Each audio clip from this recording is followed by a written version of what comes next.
B. Kalanidhi ji. Sir, thank you very much, sir.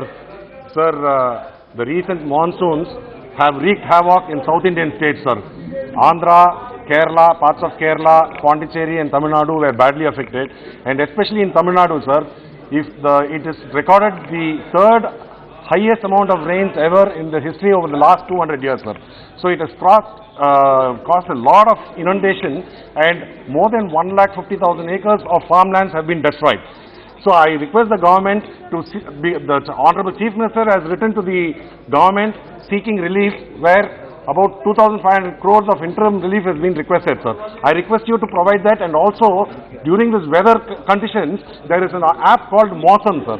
So when flying from Delhi and to and from Delhi, I was told Mausam is weather. So Mausam Kharab hai, sir, because the app is also very bad because that app does not give adequate detail about forecasting of rains, which will be very useful for the common people, and it is available only in English and Hindi, sir.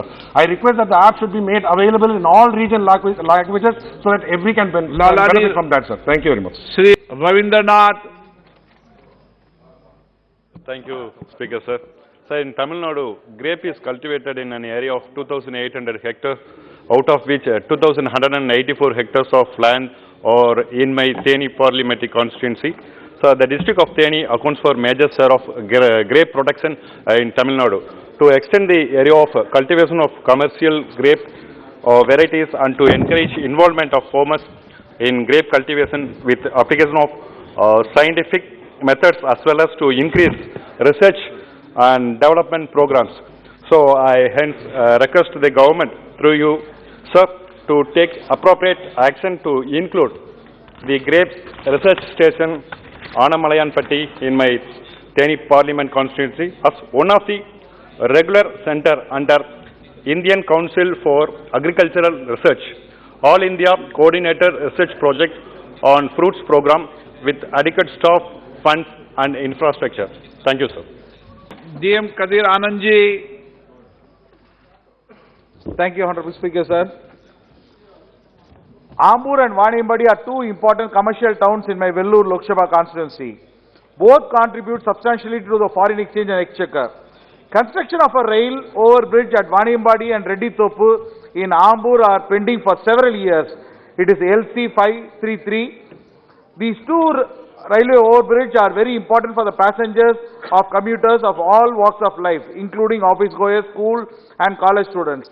At Reddy Thopu, the existing underpass is awfully inadequate for large number of commuters who have no other way to cross from both the sides. During rainy time, the underpass is full of water and sewage water. This is the plight of people of Ambur, which can be solved only by construction of a railway overbridge at the Reddy Thopu area in Ambur. This will benefit the entire area. This I have raised many times in this August House, but still the project is pending and it has not been taken up. Secondly, sir, before Corona, there were three trains, Kaveri Express, Aircard Express and Samraj Express, which were stopped at Ambur station, but after Corona, it has not been stopped. So I request to the Honorable Speaker to stop the station. And again, another town is Vaniambadi, where there is another bridge which is required, LC 81. Nearly 120 trains cross this LC 81. And people cannot commute from this way to other, and they are all stranded. Sir, 1 minute, sir. I am concluding, sir.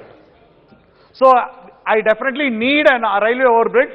This project was commenced in the previous years, but I don't know for what reason the project was stopped again, and now I request to the Speaker to expedite this process and construct the overbridge at Vaniambadi. Thank you, sir.